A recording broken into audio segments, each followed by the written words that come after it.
இன்னைக்கு நம்ம பார்க்க போறது பெருமாள் திருமொழி. இதை இயற்றியவர் குலசேகர ஆழ்வார். தமிழர் பண்டைய நாட்கள்ல இருந்தே அறிவியலை வாழ்வியலோடு இணைத்து காணும் இயல்புடையவர்களாக இருக்கிறாங்க. அதன் விளைவாக சங்க இலக்கியத்தில் அறிவியல் கருத்துக்கள் நிறைந்துள்ளன.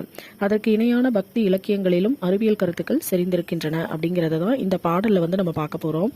இங்க ஒரு பாடல் கொடுத்திருக்காங்க, அதை பார்க்கலாம். வாளால் அறுத்து சுடினும் மருத்துவன் பால் மாளாத காதல் நோயாளன் போல் மாயத்தால் மீளா துயர் தரினும் வித்துவ கோட்டம்மா நீ ஆளா உனதருளே பார்ப்பன் அடியேனே அப்படின்னு பாசுரையன் 691 குலசேகர ஆழ்வார் பாடியிருக்காரு. இந்த பாடலுக்கு என்ன அர்த்தம் அப்படின்னா, மருத்துவர் உடலில் ஏற்பட்ட புண்ணை கத்தியால அறுத்து சுட்டாலும் அது நன்மைக்கே அப்படின்னு நோயாளி உணர்ந்து அந்த மருத்துவரை நேசிப்பார். அதுபோல வித்துவ கோட்டில் எழுந்தருளி இருக்கும் திருமாலே, அந்த திருமாலை தான் குலசேகர ஆழ்வார் இந்த பாடல்ல அன்னையா உருவகித்து பாடுறாரு.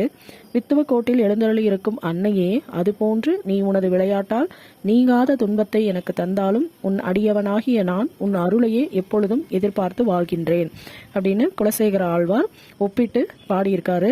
இந்த பாடல்ல சுடினும் அப்படின்னா சுட்டாலும் அப்படின்னு பொருள், மாளாத தீராத, மாயம் அப்படின்னா விளையாட்டு. வித்துவக்கோடு அப்படிங்கிற ஊர் இருக்கு. இது எங்க இருக்கு அப்படின்னா கேரள மாநிலத்துல பாலக்காடு மாவட்டத்துல இருக்கு. குலசேகர ஆழ்வார் அங்குள்ள இறைவனான உய்ய வந்த பெருமாளை அன்னையாக உருவகித்து தான் இந்த பாடல்ல பாடியிருக்காரு. அடுத்தது இந்த பாடலினுடைய நூல்வெளி 4000 திவ்ய பிரபந்தத்தின் முதல் 1000ல் 691வது பாசுரம் தான் இந்த பாடப்பகுதியில் கொடுக்கப்பட்டுள்ளது.